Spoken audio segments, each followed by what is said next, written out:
yeah, the door has to be open. Oh, right. Okay, that's it. Hey, everybody, welcome to the Board of Adjustment meeting.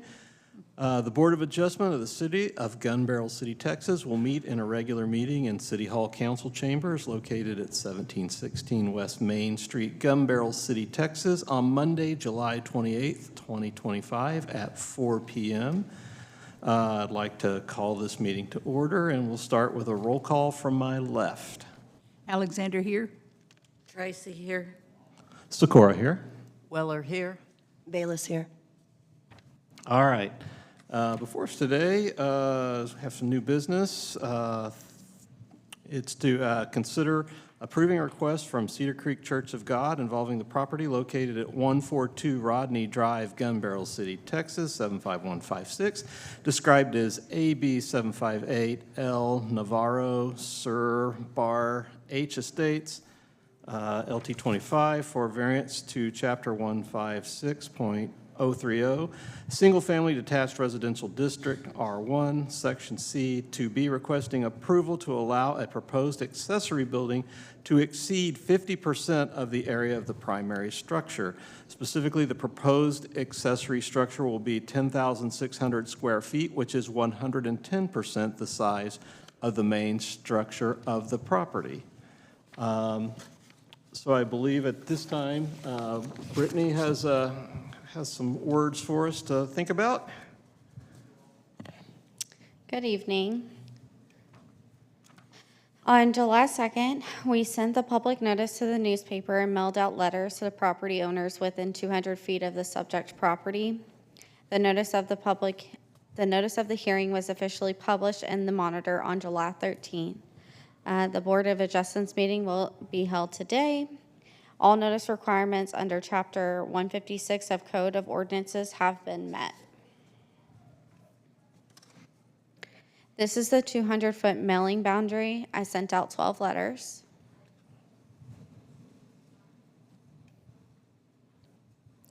Here's a zoomed-in view of the property location.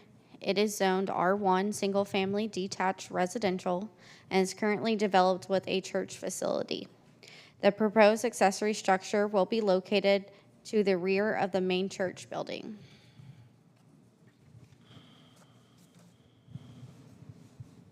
The property is highlighted in yellow, the residential homes are highlighted in blue, and the businesses are shown in red. This slide provides a wider look at the surrounding area. The property is adjacent to other single-family residential homes, but as you'll see in later slides, the proposed accessory structure is positioned in a way that minimizes any impact to neighboring lots. This slide shows the proposed design or elevation of the accessory building. It will be a single-story structure designed to match the character of the existing facilities and intended solely for community and religious use as authorized by the special use permit.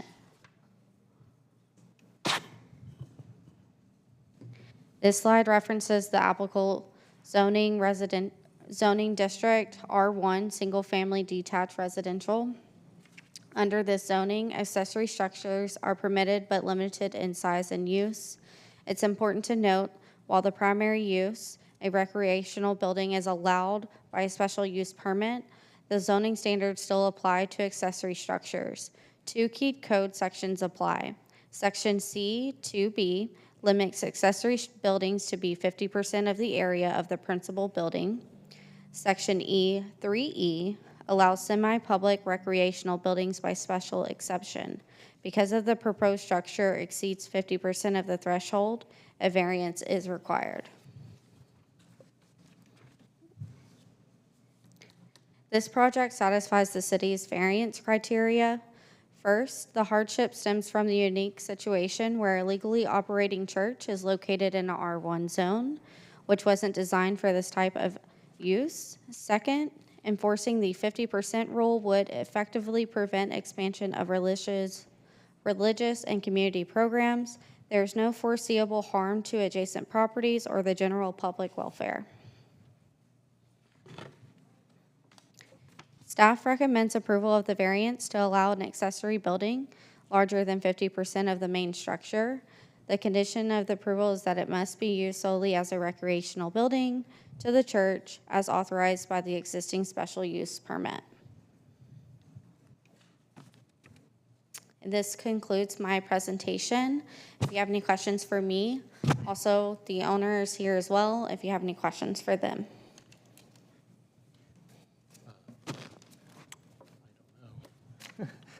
Only question, did we hear back, you sent out a bunch of letters, did we hear anything back from any neighbors? I haven't heard anything, no. Okay. All right. Good, well, I think, does anybody else have questions for staff? Will you guys be building a new sanctuary or a new worship, a building, like doing away with your current structure and making a new, eventually, at some point? If I understand your question correctly, in the future, there will be a sanctuary. The reason that we're putting the Family Life Center where we're putting it is to make room for that new sanctuary in the future. Okay. And would you keep it the same size, or would you make it as big as, Would it be the same size? yes, currently? You know, I I'm just have saying. not a clue at this point. Okay. It's according to how many congregants we have to house. And parking is all good for it? Yeah. That's what I'm concerned about, your parking. Have you I'm sure you've considered it. It looks like it's going to be taking a lot of your parking away.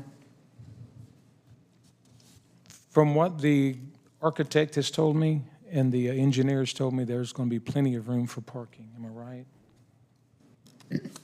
So this variance is requesting for them to exceed the 50% of the size of the accessory structure. They still have to go through the site plan process with our city engineer, and it would come before planning and zoning for the final approval. So they still have to meet the parking requirements as far as what they are facilitating there at the recreational building. So let me understand, make sure I'm right about this. You've got this structure there now. And on this land, you're wanting to build a structure that's like 3 times that? No, ma'am. It's not 3 times that. It's just more than How many? 50% of the existing structure. We're just you're wanting in a that 50. full-size gymnasium with classrooms. So you're in the 50%? No, it's 110. No, he's not. No, so he That's what would be they're asking for. 110%, I believe is what it actually states. The existing structure is 9,000 square feet. 50% of that would be, of course, 4,500. But the building they're proposing is a little over 10,000 feet. So it's 110% of the existing Okay. structure. All right. I will say this, I went by and looked because I'm more visual, and I can't see it interfering with anybody in the neighborhood. I think I think it'll be great, and I love seeing churches grow. Thank you. Me too. I've seen that property many a times, and it doesn't seem like it would interfere Yeah. with anything. Okay. And do you know the approximate space between when the building is built and the property line that's beside it? It's going to be over 100 feet. Okay, so it's significant. Sure. Yeah. Sure. Okay. We're only going to bring it up, we're going to bring it off 11 feet from our existing building. Okay, Enough for the fire maneuvers, for the fire, God forbid, should we have a fire. Amen. It would be enough where they would be able to maneuver and get around the buildings. okay.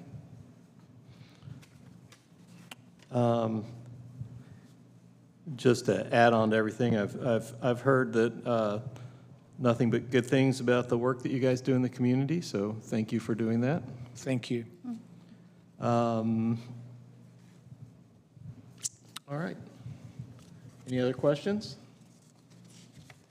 Are you the pastor of the church too? Yes, ma'am. Awesome. Okay, cool. Yes. How long you been pastor there? 13 years.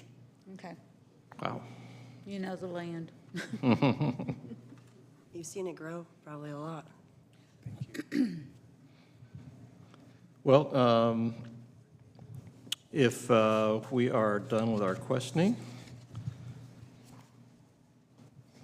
I need a motion to consider approving the request from Cedar Creek Church of God involving the property located at 142 Rodney Drive. Make a motion. Okay, A second. all right. Voting from my left, Alexander, yes? Yes. Tracy, yes. Sikora, yes. Weller, yes. Bayless, yes. All right then, well, congratulations. First step on that journey for you. And if we don't have anything, I need a motion for that we adjourn. I make a motion, we adjourn. Second? I'll second. There we go. Weller. All right, thank you. Thank you, guys. Done. Thank you all.